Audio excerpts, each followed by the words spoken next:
Hey guys, this is Vernier for cardrunners.com, bringing you a series for January of 2014 called Building Good Poker Study Habits, 10 Steps to More Mindful Poker. So the idea is that in January or whatever month you decide to start, you're going to go through 10 exercises which are going to be geared towards developing better study habits and just better poker play in general. So there's 10 steps that I picked out. A lot of them involved Hold'em Manager. Some of them involved some selected readings.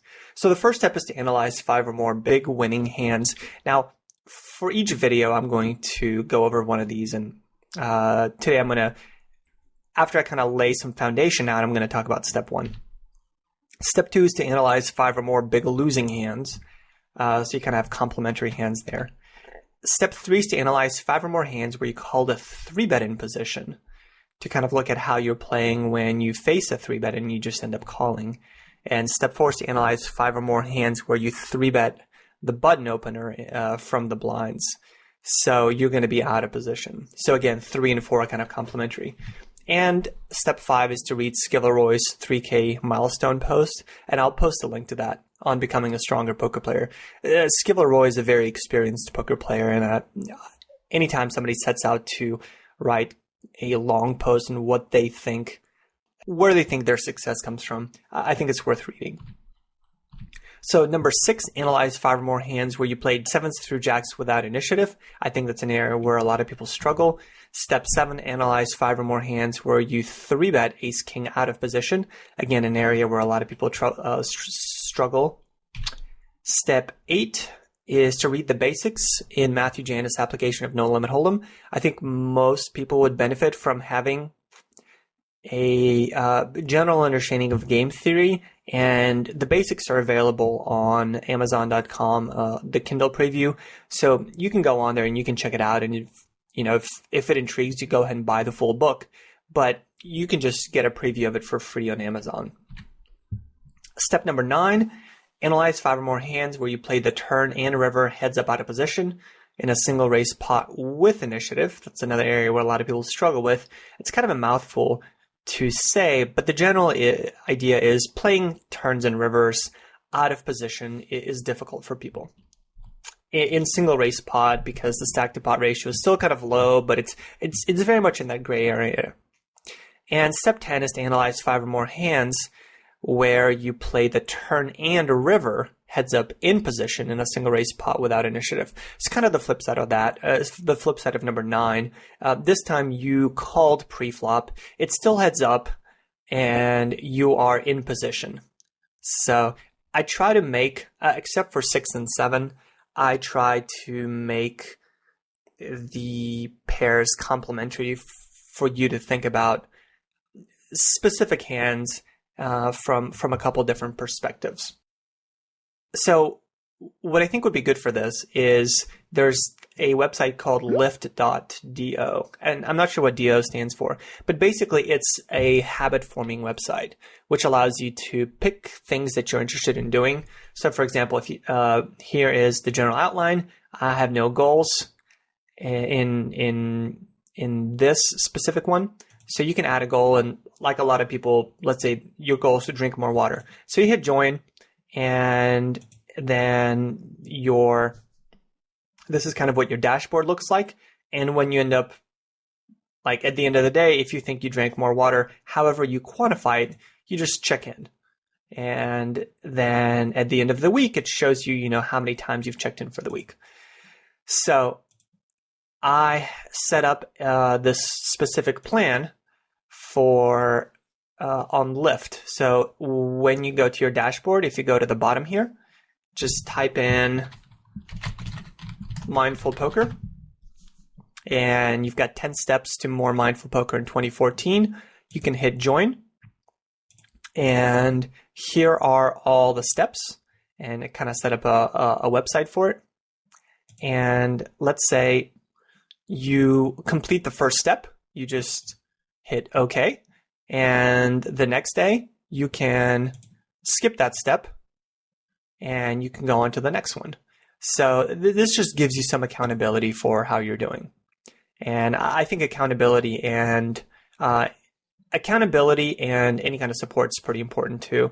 So yeah, basically that's the general idea. I wanted to have something in place that would allow you to have that accountability. All right, so let's look at the first step, which is to examine 5 or more big winning hands where you won or lost 75 big blinds. And I'll kind of go over the way that I'm going to be studying these. First step to doing this for today would be starting a spreadsheet, and you can either do it on Excel or in my case, I can do it in Google Docs. So just sign into your Google account, start a new spreadsheet, and I call it Practice 1, Big Pots 1. And I've got 6 columns here: the date, my hand, villain type, villain hand, category, and notes. So let's go ahead and kick it off. We're going to go to Hold'em Manager. And in Hold'em Manager, we're going to go to More Filters. And under the filters, I'm going to go to Other Advanced Filters. And in Other Advanced Filters, we're going to go to Other. And under Other, we're going to pick Player 1 Big Blinds. And the Player 1 Big Blinds, we're going to say greater than 74.99. So basically, bigger than 75 big blinds, or 75 big blinds or bigger. We're going to hit Add. Looks like it said 75 big blinds, so maybe that'll do the trick. We'll hit OK. Now I want to sort it by time. So the earliest will be, so basically I don't want to sort it by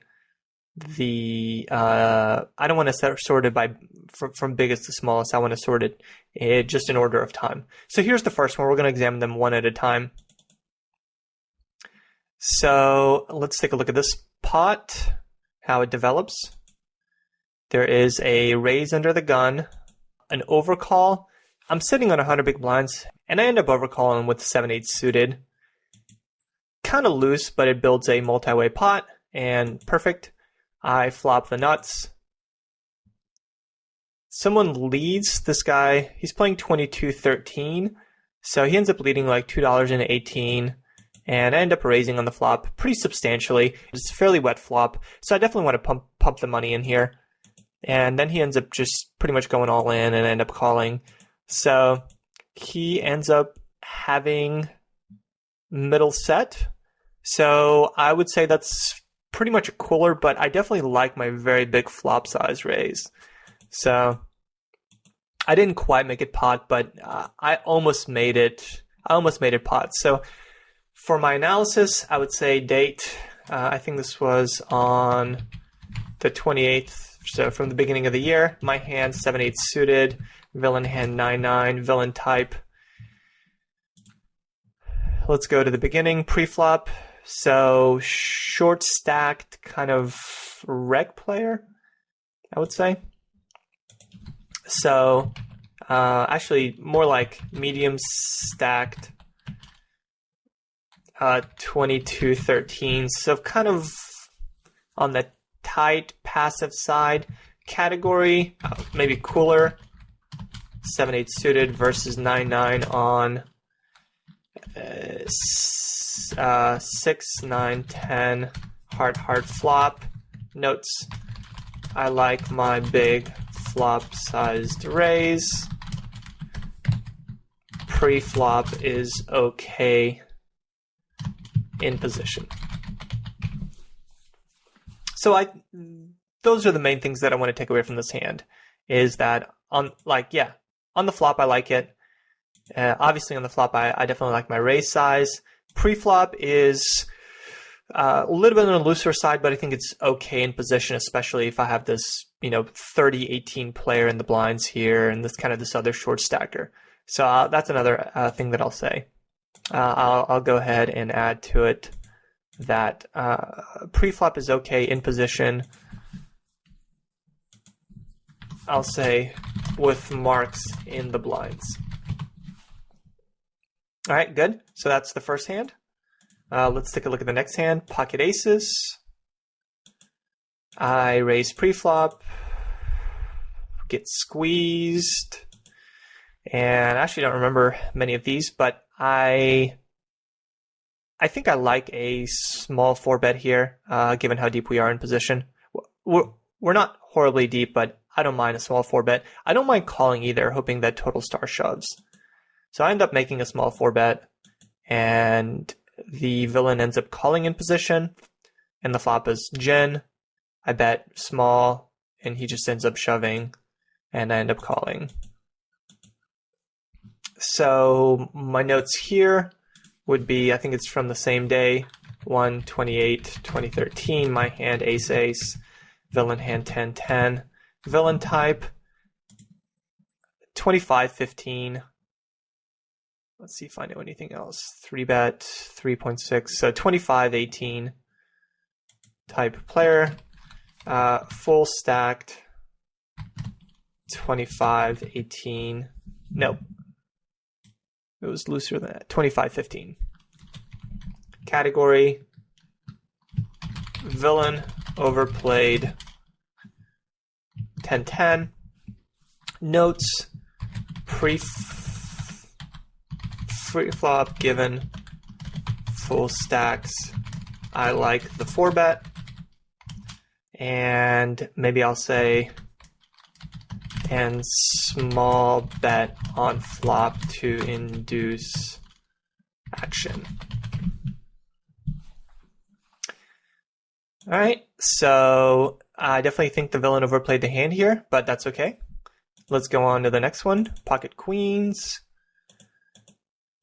I end up calling pre-flop versus a 22-20 player. Let's see if there's anybody crazy in the blinds. Well, so there's this player on the button that with this player on the button playing 42-19 with a very high 3-bet, 11.5. I like calling here, hoping he squeezes. And he does put in a small bet, and now I hope that I come over the top and make it something like 16 or whatever. Alright, I just ended up shoving. So he ends up calling. I think without history, I don't like the shove. I would prefer just 4-betting, but I think with history, this is okay. Saying we know that the original guy who ends up calling the 4-bet or the 3-bet squeeze, he can't be strong if he's just calling there, and he's not isolating. So I end up going up against jacks, and I end up holding.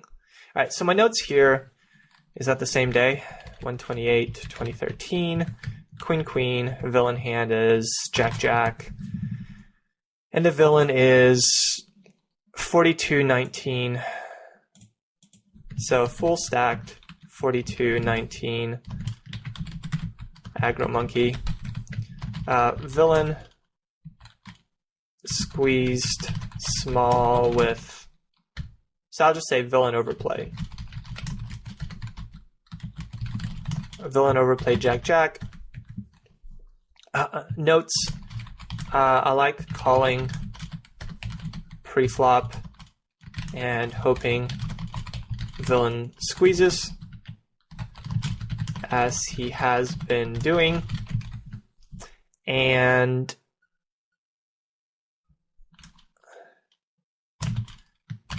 once he does, and initial raiser and first raiser calls. First raiser isn't strong. I like a standard 4-bet, but shove is okay. I actually think a shove is weaker, so maybe I'll say I like the shove since it represents weakness, like a 5-5 through 9-9 or ace-king, ace-queen. So I think a shove there is actually better for me. All right, so far I have 3 hands. I've got a cooler on the flop where someone overplayed a well, no, I think they played that hand fine. And then twice I've had a villain overplay a medium pocket pair pre-flop. So let's actually do one more since we have time. So pocket queens, looks like I have a raise on the button from a tight player, and then I end up 3-betting, and he ends up 4-betting, and I think I just end up shoving, and he ends up calling, and I end up winning a flip. So this one should be pretty easy to analyze. Same day, 1/28, 2013, queen, queen. Villain had ace, king. Villain is 17-13. Tag. Standard flip. Villain 4-bet, ace, king, small blind versus my big blind 3-bet. There you go. So, very straightforward. All right, so I would just keep doing this and going through my hands and looking for any kind of a pattern. And so far, really no pattern emerges other than in 2 of the hands, the villain has overplayed pocket tens. So as you can see, it's fairly simple analysis. I would recommend doing at least 5 of them. If you are doing them and things are going well, go ahead and do 10. And that's a good first step in building a poker habit. So that is the first episode of Building Good Poker Study Habits. And if you have any questions or comments, please let me know. And as always, good luck at the tables.